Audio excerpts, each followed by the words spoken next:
Hey guys, Spud here. So, today I have a slightly different kind of video planned for you. Instead of doing a talk about my life and have you laugh at me, uproariously hopefully, I'm going to be doing a little bit of an interview type thing. And with me for this interview is the one and only, the genius, the brilliant writer, actor, director, Sam Horton. Thank you. How much do I need to pay you for that? $25. Alright, I'll pay you later. Good. The reason I want to have an interview with him is because there is a short film from him coming up very soon. We're not exactly sure what month, but very soon is what I'll tell you. It will come out in February. We're not sure when, but it will come out in February. February. Alright. You know what the short film is going to be called? Orange. And it's going to be amazing. In fact, I'll show you a little bit of a trailer.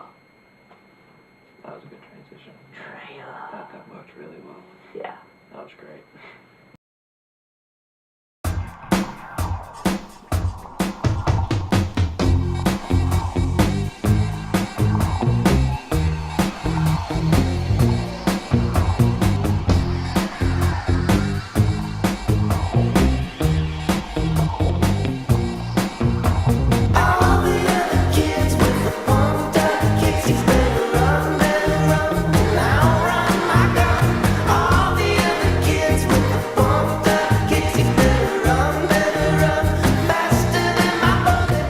So are you excited for it? Because I am! Because trailer is amazing.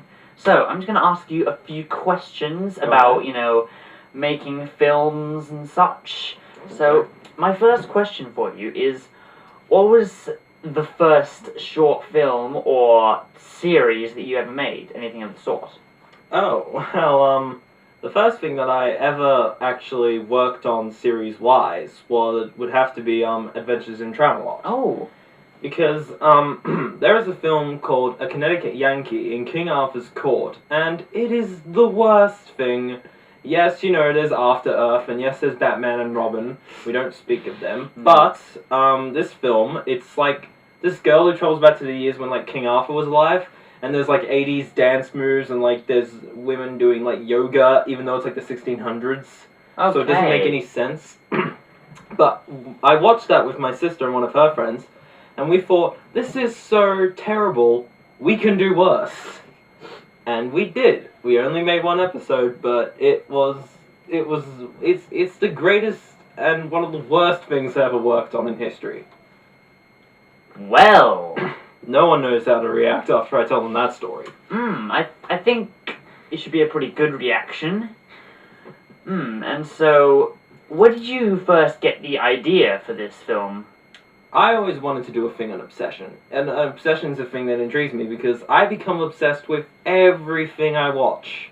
No, I'm not joking. Oh. But basically, I become obsessed with a lot of things, and in January I watched A Clockwork Orange, which is a film by Stanley Kubrick, who did The Shining and Space Odyssey and bleh. But basically, that film was really good, and it dealt with a lot of different cinematic techniques that no one had really seen before. But basically, I thought it could have been a great cinematic milestone, but then I thought, well, you can't just judge a film like that. But then I thought, what if someone did? And then I thought, what if someone was obsessed with this film?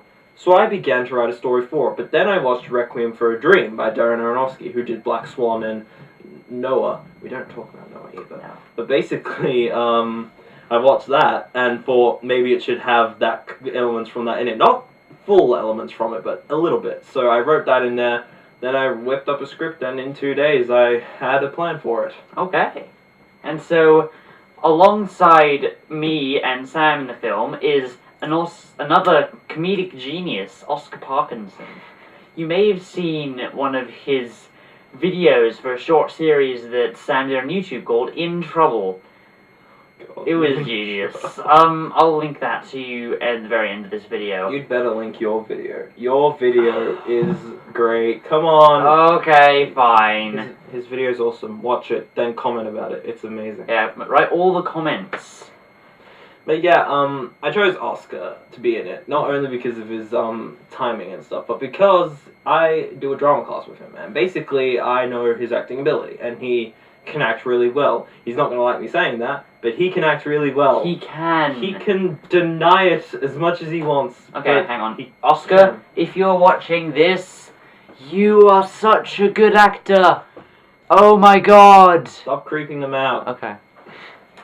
But no, and that's why I chose him. Also because, you know, I tried other people that weren't available. I tried Edward Norton, I tried Morgan Freeman, and, you know, I freaking tried Chris Pratt, but they weren't available. So Chris Pratt! I went with Oscar. It would have been nice if we could get Chris Pratt, but we got Oscar, so. Well, Chris Pratt, he's too busy being himself. True, yeah. Are there any questions you want to ask me? That is a very good question, and one that I did not expect. What was your experience on working on Orange? What did you think of it? It was actually a really good experience. Like, it was the first kind of proper short film I've ever been involved with. And we had all these, just the whole idea of having a proper set and camera and all this kind of stuff, working with a team of people who know what they're doing. There was literally 3 people on set. You, me, and Oscar. I wouldn't call that professional, but I call it professional. There was a camera in your face. That counts as a movie. Yeah. But it was a really, really awesome experience, and I'd love to do it again. Well, you know, if I actually get round to writing anything else, I'll give you a call. Yeah, and we can do another interview, and we can perhaps get Chevy Chase. Well, we could, but that would take forever to get. True. Ken Jeong. I don't know, but that's all I've got to say. Ken Jeong's a maybe. Maybe. That's all I've got to say on questions, because I can't think of anything else. Yeah, okay. So, this has been a cool, fun interview. Don't forget to watch Orange when it comes out, and enjoy it. This has been Sam Horton, I have been Joel Halby, and you have been the Internet. Thank you for watching. What was that outro? It was a little arm pan. This isn't TV. It is a TV!